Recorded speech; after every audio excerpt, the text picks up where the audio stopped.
Hey folks, it's your host, Marlon Gardenera. You're listening to the Divided States of America show. Appreciate you tuning in. Look forward to spending a little time with some more quick takes. Obviously, you've likely heard the news. Queen Elizabeth has passed. We'll talk a little bit about that. Steve Bannon indicted. We talked yesterday, so we won't spend much time. Former Pentagon leaders have some concerns for our military. Our border is always an issue. We'll touch on that. And the Miami-Dade School Board, has said no to LGBTQ month in October. That and a whole lot more on today's Divided States of America show. Welcome to the Divided States of America show, where your host, Marlon Gardenera, takes on the most divisive issues in our divided nation. We'll sort through the best and worst of politics and culture, asking questions and looking for answers that our two-ring, two-party circus has failed to provide.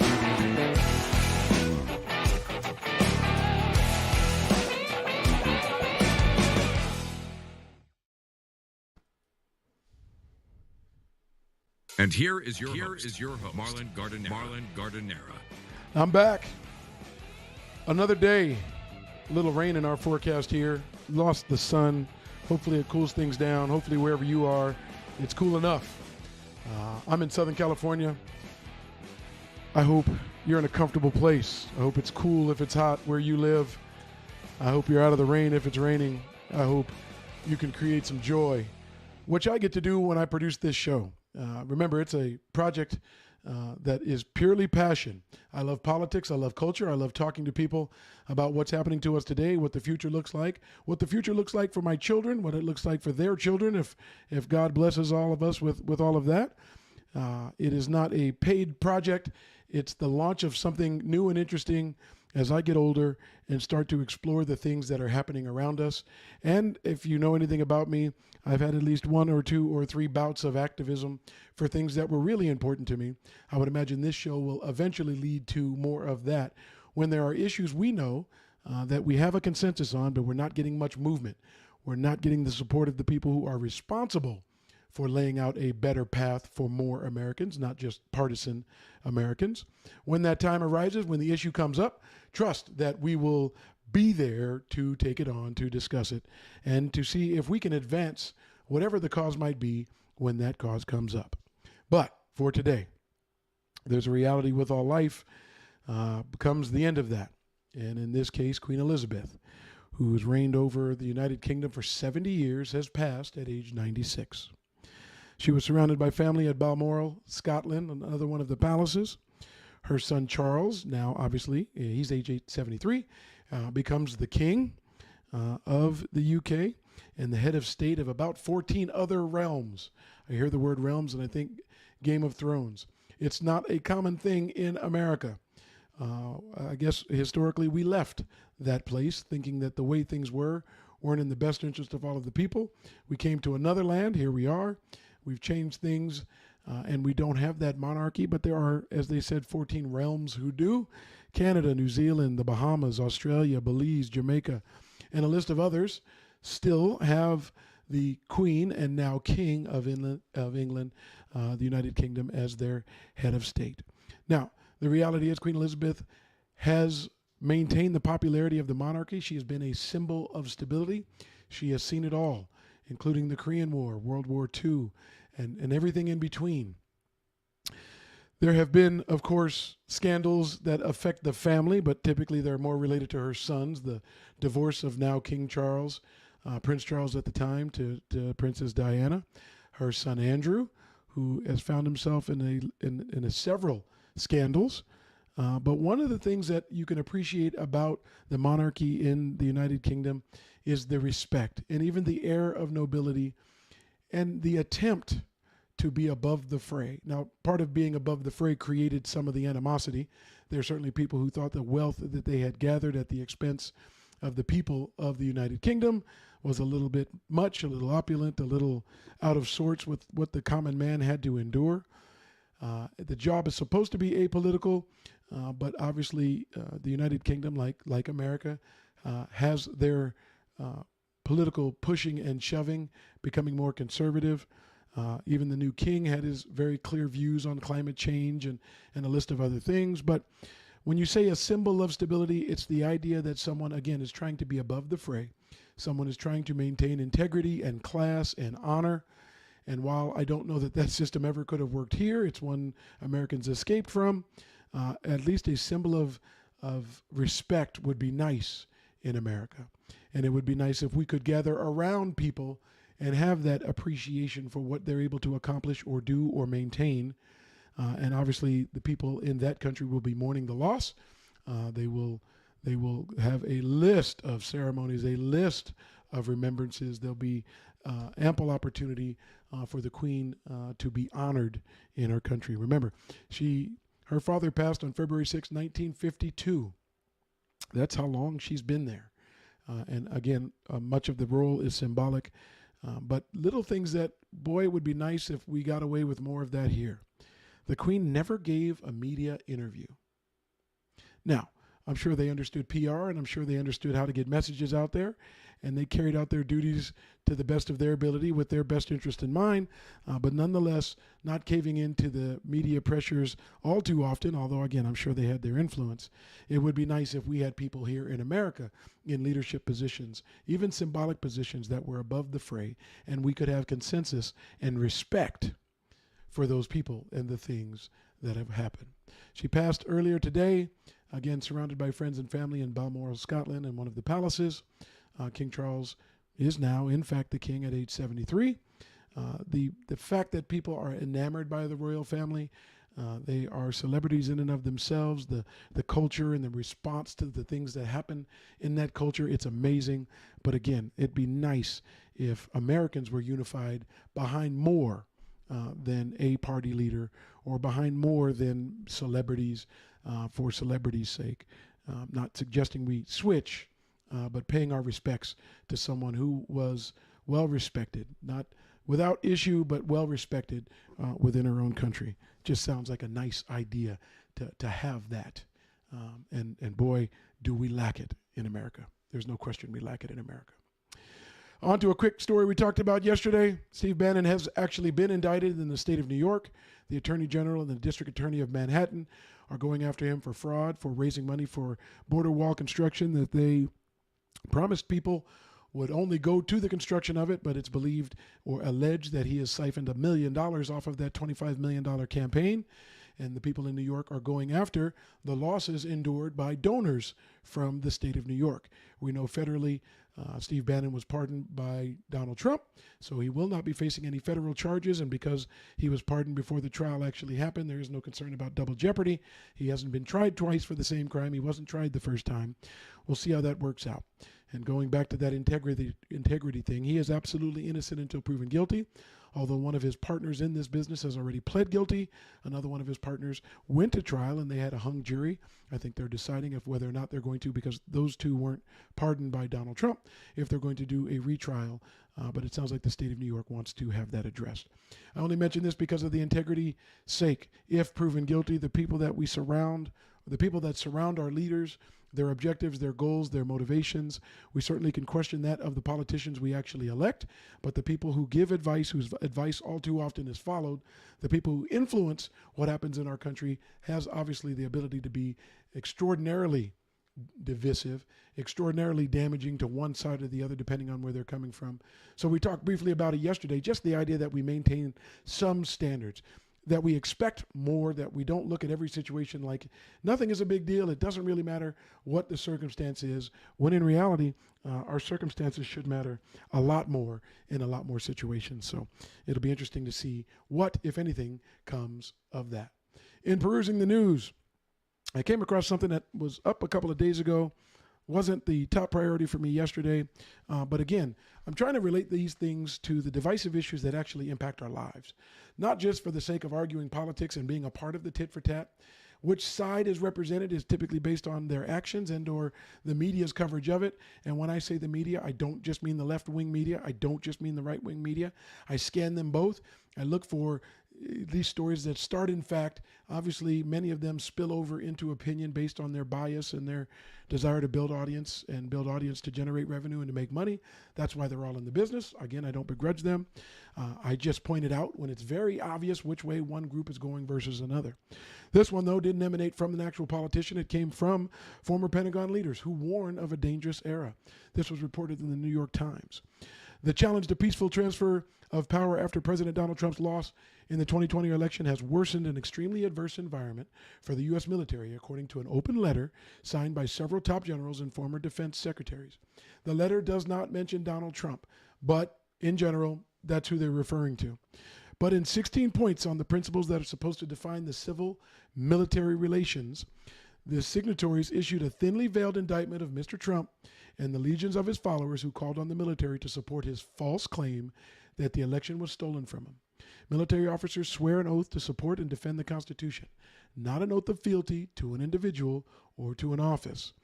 The bipartisan group wrote, adding later, it's the responsibility of senior military and civilian leaders to ensure that any order they receive from the president is legal.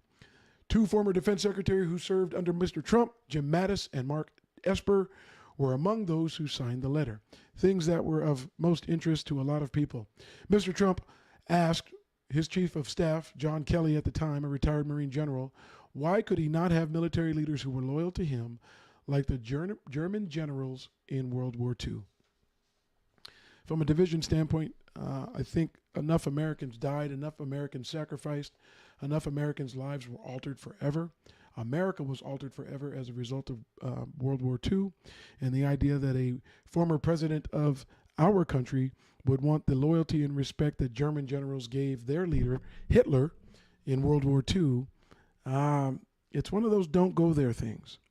And obviously, I'm not speaking to Donald Trump and can't ask him.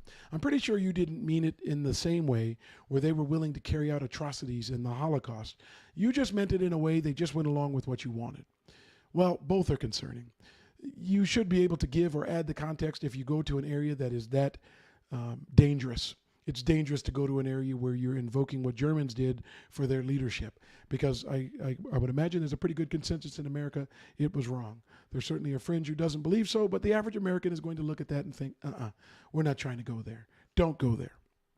Then the other part of that is that a president thinks that the military serves him personally and that the loyalty to him, don't get me wrong, he's the commander-in-chief. He has lawful rights and obligations to the military, but their use to carry out anything he'd like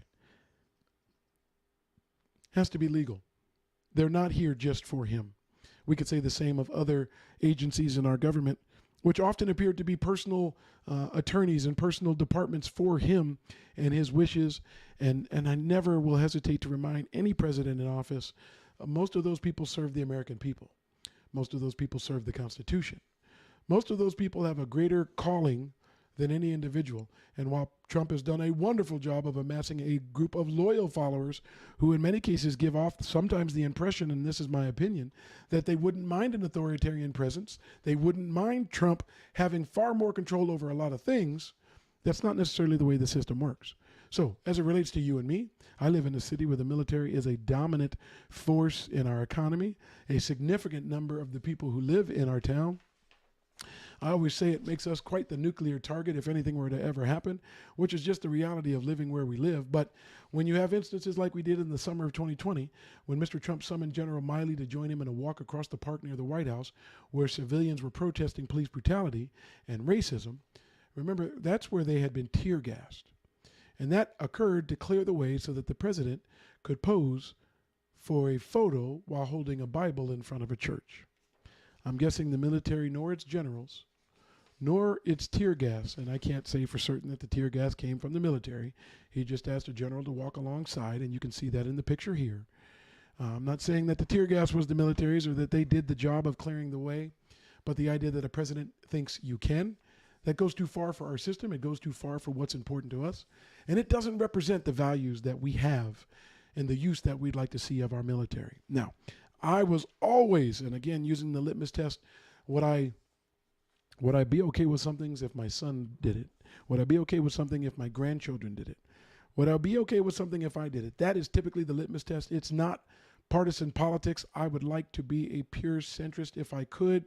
There are issues that tug me a little left. There are issues that tug me a little right. I try to be fair and open, and I try to have these conversations. We try to have these conversations weekdays, noon Pacific, 3 p.m. Eastern. We're on YouTube Live, Facebook Live. We're on Twitter. You can watch replays of the show anytime. But while I do my best to be a centrist,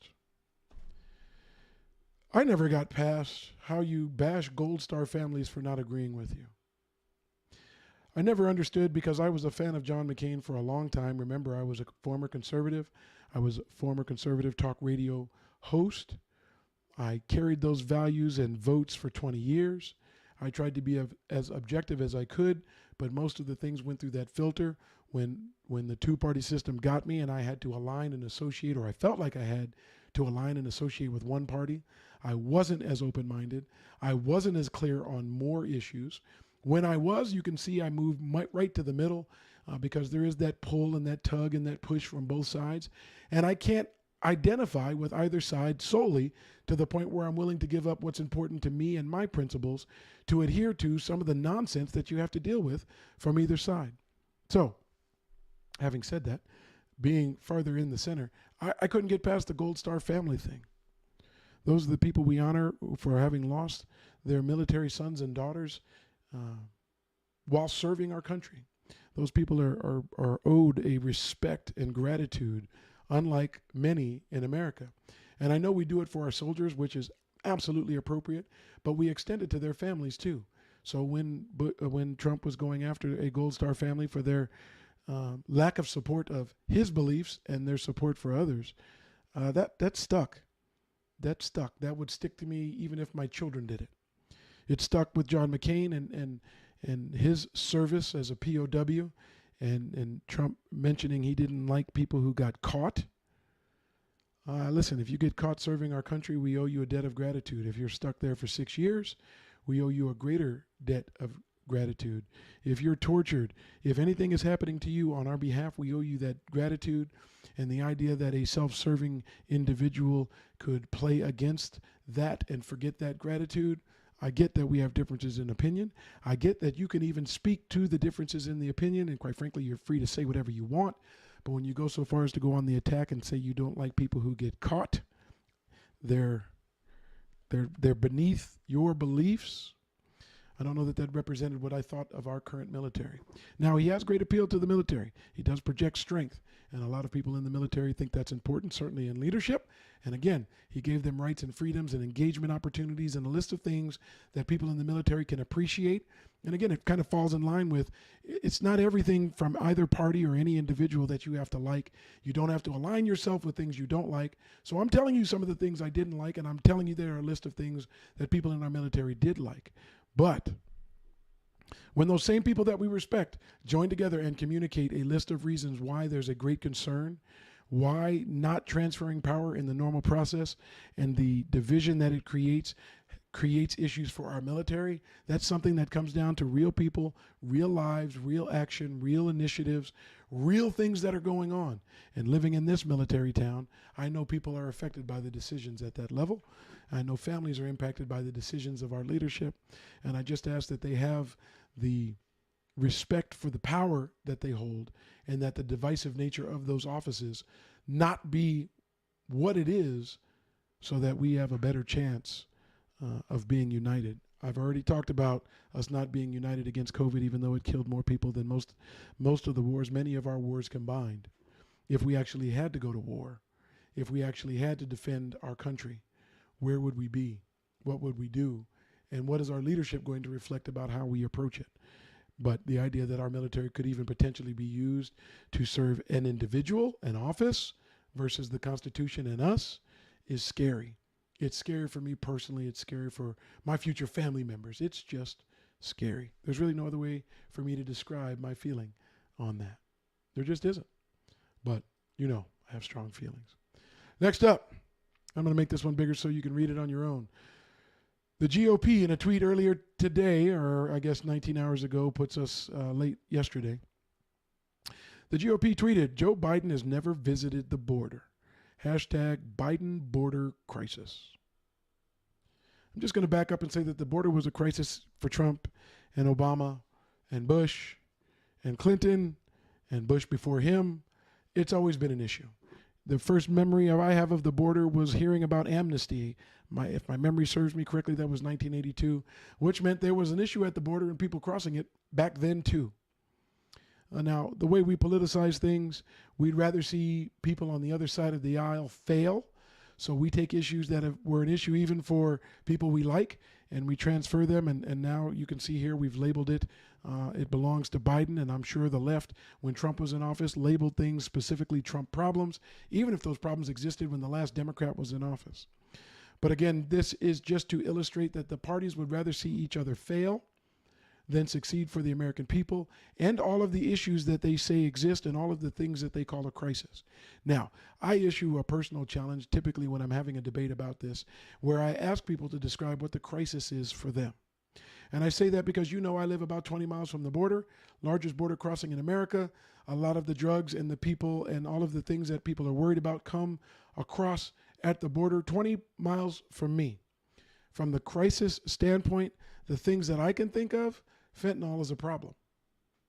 And I'm sure a lot of it comes across that border. It really does.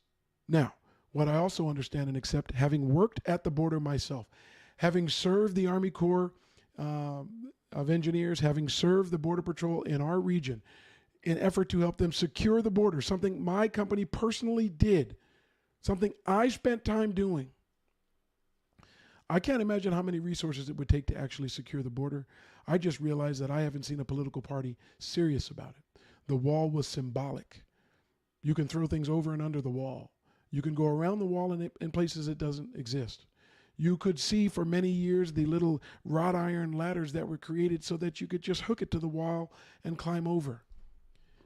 There are so many ways where it is very clear and it is very evident that the struggle on the other side has been greater than our desire to actually stop people from crossing that border. And then there's the tangents that come to mind. The fentanyl crossing the border is real.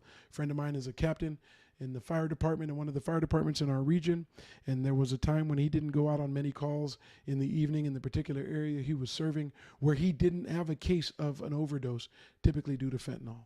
So I agree that's a problem. But the things we talk about and the people we talk about when we talk about the border crisis, to me, it often is just demonizing people who aren't even involved in that piece of the puzzle. And that piece of the puzzle, if we were truly serious about dealing with it, we would be dealing with it in an entirely different way. And one of the things we would have to do, probably, likely, to make something happen, and this goes across the table for almost any issue that comes up for Americans, is people and politicians would have to work together to actually come up with solutions to some of these problems. I said as much in a discussion in tweets that I participated in as a result of listening to the debate on this particular issue. I do chime in. So I wrote in this particular one, in trying to understand from the GOP's perspective when they put this out, has the GOP negotiated a bipartisan solution for immigration and the border with Biden? I'll say it again. Has the GOP negotiated a bipartisan solution for immigration and the border with Biden? And if they couldn't make headway with Biden, have they put one in front of you and I, the citizens of America, that outlines something that reflects the consensus and the will of the most of the people in our country, rather than the bipartisan, tit-for-tat, opposite side view of things? Has one been put out, sold to Biden, sold to the Democratic members of the House and Senate? And if that's not effective, has one been sold to us? Where we could weigh in, where we could let our Congress members, our congressmen and women, our senators know, hey, what about this one? Where are we with making progress for more Americans on this one? I went on to say we don't need a photo op. I don't care if President Trump or Biden go to the border. It makes no difference to me. We need solutions to the problem. And my question for the GOP is, have you presented one to them or us, the people? I said the tit for tat is exhausting and useless. And if you want to lead us to solutions. Got a response? Pretty unbelievable, isn't it? And that's to the idea that Joe Biden has never been to the border. So I wrote back, is a photo op a solution? Has the GOP proposed to you and I and all Americans that there is a solution with support from both parties? Because we need a solution, not the endless tit for tat. And I've said this before, both sides, Dems and Republicans, want the other side to fail. They're not looking for solutions. That makes me crazy in the whole scheme of things. It really does. In this ongoing conversation, Kate Francis at KateFrancis21 on Twitter said, photo ops are done everywhere else. Why not the border where the White House presence is needed? Huh. What exactly is the White House going to do on the border? I'm pretty sure Joe Biden or the Secret Service aren't going to stop anyone or any drug or anything from coming across that border while they're there. The presence that's needed is leadership. Leadership needs to come from Joe Biden on this issue. The same question goes to Joe Biden. Has he presented a plan to the Republicans looking for consensus that comes from the American people? And if he's not making progress there, has he presented a plan? Has he spoken over and over and over again on something that we, the people behind that, could support to make our lives better or safer for everyone in America, not just along party lines?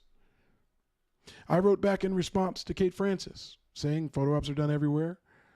What's wrong with the White House doing another one? Symbols don't solve problems, I wrote. And people desperate for work, food, and shelter could care less about those symbols as well. They don't care who our president is or if there's a wall. None of it is more important to the people trying to cross that border than taking care of their families, because they are humans, not political pawns. I'll go on to say a little bit more.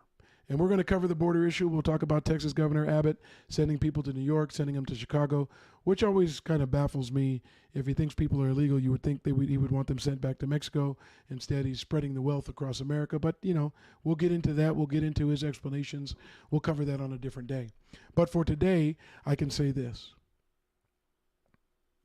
America is as serious about stopping illegal immigration as we are having less accidents on our freeways. There's enough technology in cars to limit their speed to the speed limit. For them to know based on GPS where they are, limit the speed limit, it would reduce the number of accidents. Period. It wouldn't apply to all cars. Not all cars have the technology. I don't know if it would increase the cost of cars, but based on the technology they're putting in some of them, I think the cost would likely be negligible in the whole scheme of things. There are a list of areas where if we really wanted to protect more people and do more for people, we could. We make the decision that we want freedom, we want the ability to make the choices that we want to make, and we leave open the opportunities for bad things to happen. We do. But as it relates to our border, I've been consistent in my message. And again, this is really for another show, but I want to lay it out there. I need to remind you as well, you're listening to the Divided States of America show. I'm your host, Marlon Gardenero, just sharing my opinion, looking for respectful, thoughtful conversation, showing you some of the social media engagement and interaction that we're having as we get out there and we start engaging with people looking to bridge the divide, not just throw bombs left and right and people going at each other's throat with actually no solutions being put in place in the middle. But my attitude about the border has been very similar for a long time. If we actually wanted to stop illegal crossing, we would spend far more resources. Please keep in mind our Border Patrol is there.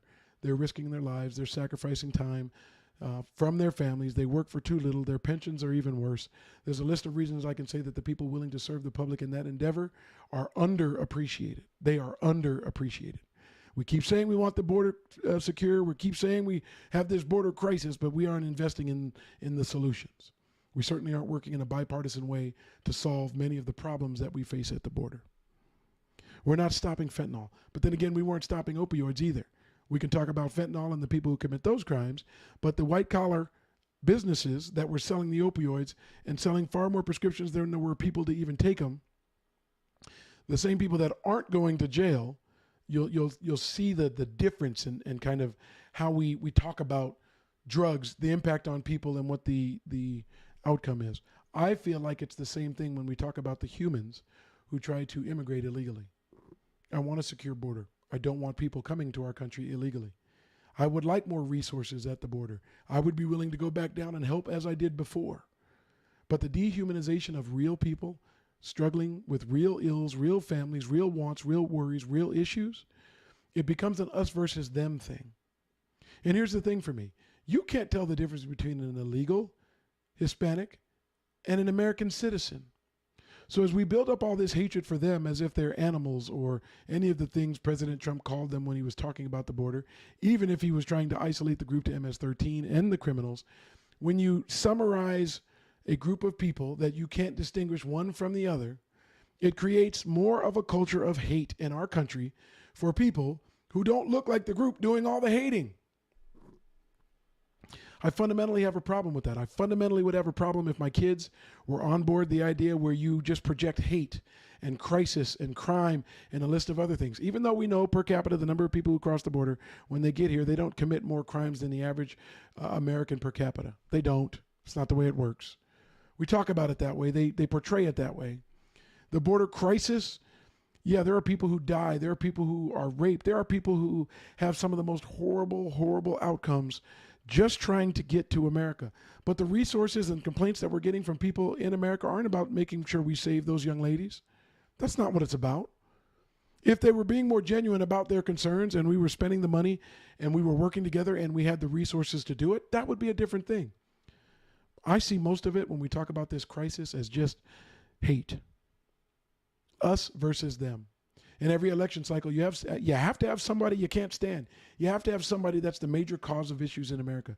If you look at it every once in a while, you're still going to hear about people essentially on welfare, freeloading and getting a bunch of free money from the government.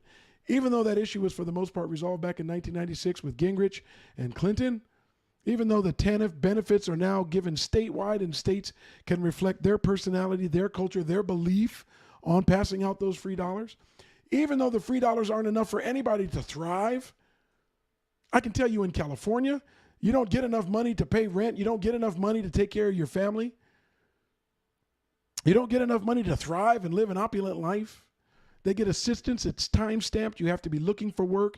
You have to be in training. They'll provide child support.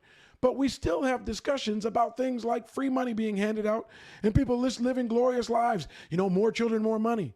California doesn't work that way. I don't know what it is in your state, but if it was the voice of we the people and what we thought were transitionary steps we could take to make sure people don't fall through the cracks, that's an action of the people, not just leaders who we've seen will just go back and forth at the expense of people because some of them are concerned, some of them aren't. Some of them are more interested in people having their tax dollars in their pocket. Some are more concerned with figuring out ways to use tax dollars to feed people in need. It's still a mess. But as it relates to the border, the dehumanization of real people trying to solve real problems, the ones, and this is the kicker for me, the ones Americans hire. When we went through the recession after the housing bubble, the amount of immigration reduced dramatically. It reduced dramatically because there weren't as many jobs. And the people coming here for jobs didn't get them when they got here, so they were just as bad off as if they were at home. Many of them went home. Many of them stopped coming. When our economy is doing well and we're thriving, more people try to come and take advantage of it, be a part of it, and go to work. What we don't often see is the Americans talking about a border crisis, pinning any aspect of that crisis on other Americans. We often see it's really brown versus white. We often see they are the criminals, they are the crisis, they are the problem. We never take a look and say, hey, what about the business owner in America that hires them? Supply and demand. There's a demand for additional labor at cheaper wages. They are willing to supply it. Somebody hires them. When they do, that person that hires them is breaking immigration law. That person that hires them is breaking labor law. That person that hires them normally is paying them under the table, and they are breaking or evading taxes. Why are we trying to hold the people trying to feed their children as the crisis, but the people who pay the money for them to accomplish that here in America aren't? It's very similar to fentanyl. We can talk about all the drugs you want coming through Mexico. For every ounce of drugs that come through Mexico, there's a buyer in America for it. So, just curious, from the responsibility standpoint and the solutions standpoint, every 4 years, every election cycle, there has to be somebody to hate. And lately, we've been running pretty hard on this border crisis as if the same set of circumstances didn't exist for the 3 or 4 presidents prior. The same set of circumstances existed for Ronald Reagan. He gave amnesty to many of them who had been here and who had been productive. It falls back into that DACA discussion. Why are we holding the children of illegal immigrants accountable for what their parents did?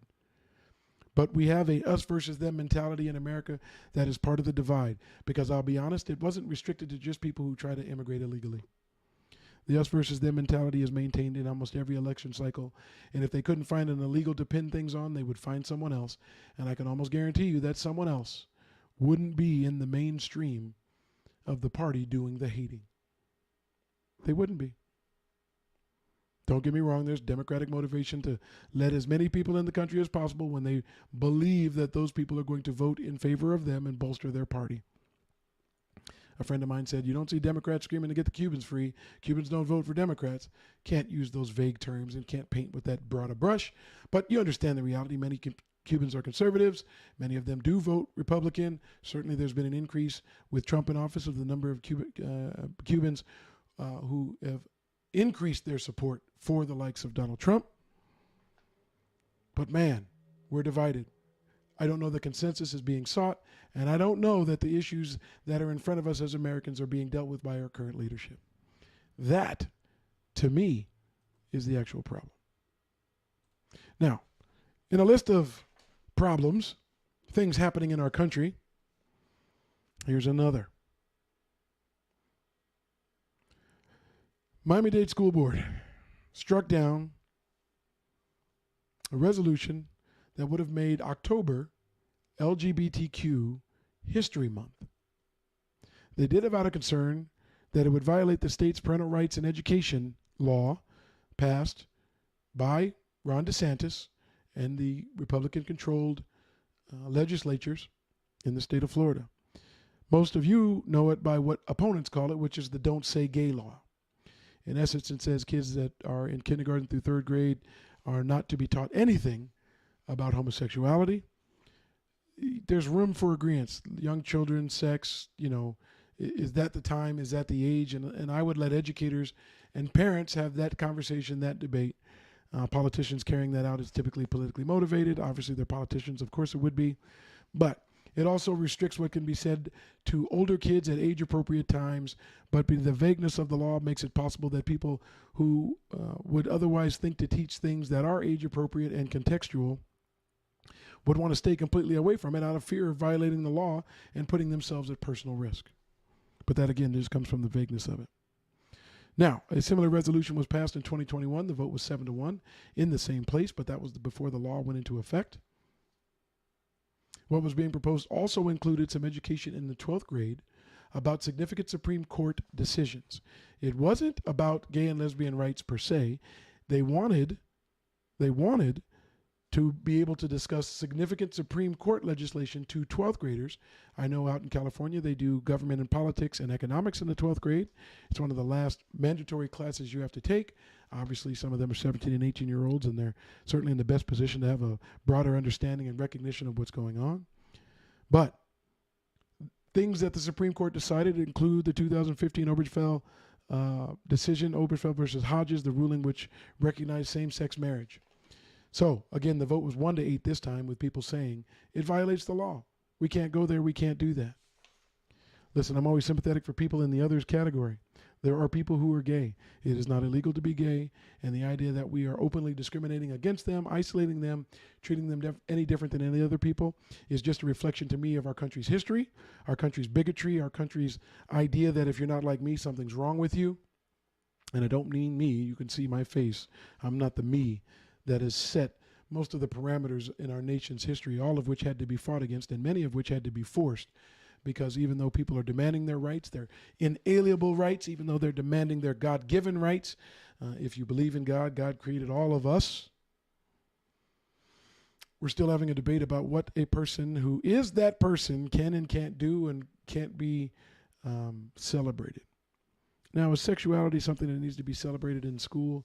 All of these things are up for debate, and there was one in Miami-Dade. It was 6 hours of debating as parents came forward, obviously sharing both opinions, although there was a significant number of people opposed to the resolution, which would make LGBTQ month or History Month a thing in October in the Miami-Dade School District. But here's the reality. Celebrating and recognizing people that actually exist benefits the ones in that group that are marginalized. In this case, LGBTQ students who are marginalized, who are ostracized, who are, in many cases, feeling like the state doesn't want to discuss their very existence. Obviously, when the law came out, there were things being discussed like, how does little Johnny talk about Mike and Mark, his two dads? And is that discussion inappropriate? And what they did and how they celebrated their weekend, are those things all taboo? But little Jeff is going to be in class, and as long as it was Mark and Beth, everything's going to be okay, and it'll be celebrated and supported, and there can be discussions in the classroom. Listen, when we manipulate to discriminate, it's a problem. Now, just like we talked about the story of the PrEP, the prophylactic for HIV, and the company that didn't want to pay for that prophylactic medication that helps prevent people from getting HIV because they said it helps promote and subsidize homosexuality. No, it helps promote a drug that, yes, does help homosexuals who are looking to avoid getting AIDS. But again, the medication isn't for homosexuals. Religion jumped in and they said that they don't have to go against their religion to support things they don't believe. But again, I guess they don't believe in medication.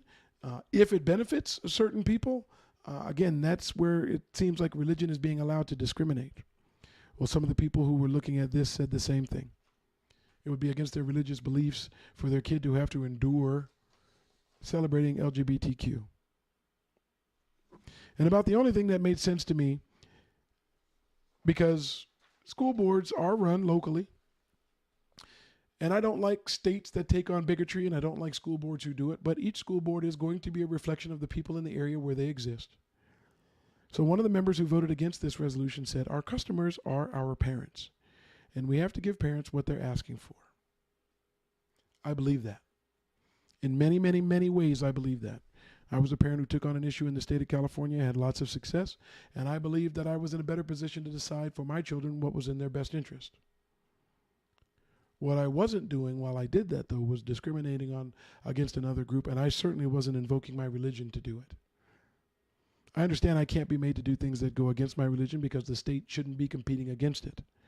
At the same time, I don't want a religion to be able to discriminate against others, because those others don't have to share that same religion. And sanctioned discrimination is still discrimination. And I understand as it relates to religion, it can go both ways. So what is the answer? I'm not sure, but that's the point of the Divided States of America show. Thoughtful, respectful conversations, your comments, which I can read when you post them on YouTube or Facebook. Lively debate, Monday through Friday, most Fridays anyway. Noon Pacific, 3 p.m. Eastern, YouTube Live, Facebook Live, and Twitter. Replays of all 41 episodes on all of the above. That's the point of a program like this. To not be a biased news media where it tells you what you need to think, and I spend as much time as I can trying to make buffoons out of people who don't agree. I have my own opinions. I'm not a journalist. I'm not presenting news. I tell you things from the litmus test of what would I want my children to believe, do, act upon, what conduct is appropriate for them. And that barometer will always be there because, again, in part, this is an ode to my children and grandchildren and great-grandchildren and great-great-grandchildren who will never have an opportunity to meet me. But they'll be able to hear me tell people that they need to be good to one another, that we need to factor in what other people think, that we need to sit down and be able to compromise and discuss and negotiate, that we need to be more concerned about more people, we the people, than always looking at ourselves individually and what's to our personal benefit. America is not better as a result of us doing that. Let me repeat that. America is not better as a result of us looking at ourselves individually. There are certainly accomplishments and things that can only be, sort of appreciated in America because of individualism, but it can go too far. We can leave too many people behind without any care and concern for them. We can choose groups to discriminate, and their lives will forever be affected and different. And then when those differences show up in the form of poverty or crime or whatever the issues are, lack of education, lack of health care, lack of housing, whatever the issues are, we can't look back and say, what's wrong with them? We help create the them. Miami-Dade's in this situation because there's a law that makes it bad to discuss real people living their legal lives. I understand the debate as it relates to kids too young, but the idea that you can't recognize Americans and their different interests, and interests that had to be fought for, interests that were very recently discriminated against, interests where marriage wasn't even a possibility. You don't get to dictate the terms of my life no more than I get to dictate the terms of yours. And by virtue of other people celebrating something, they're not dictating any terms to you. You don't have to celebrate. You don't have to appreciate. You don't have to participate. You have the ability to opt out of all of those things. Like I have the ability to opt out of white supremacy or racist groups. You can rest assured I'm not signing up. I'm not believing in what they believe. At the same time, I'm not telling them or suggesting they can't. They can. They have that right.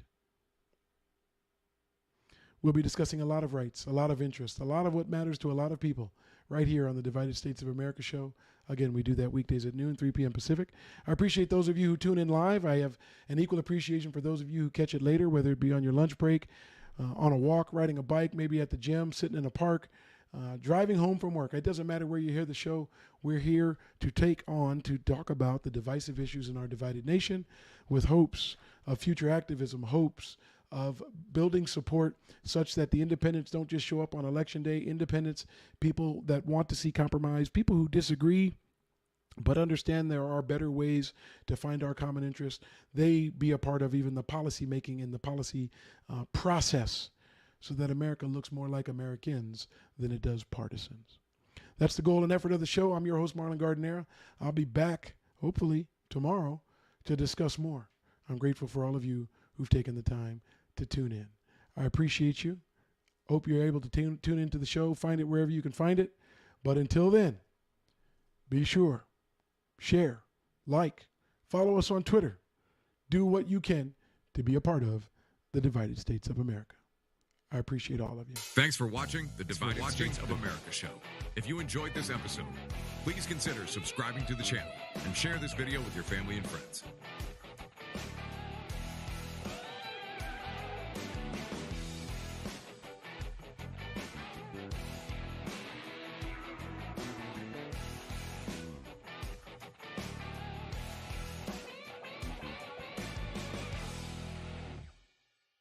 Thanks for watching the Divided States of America show. If you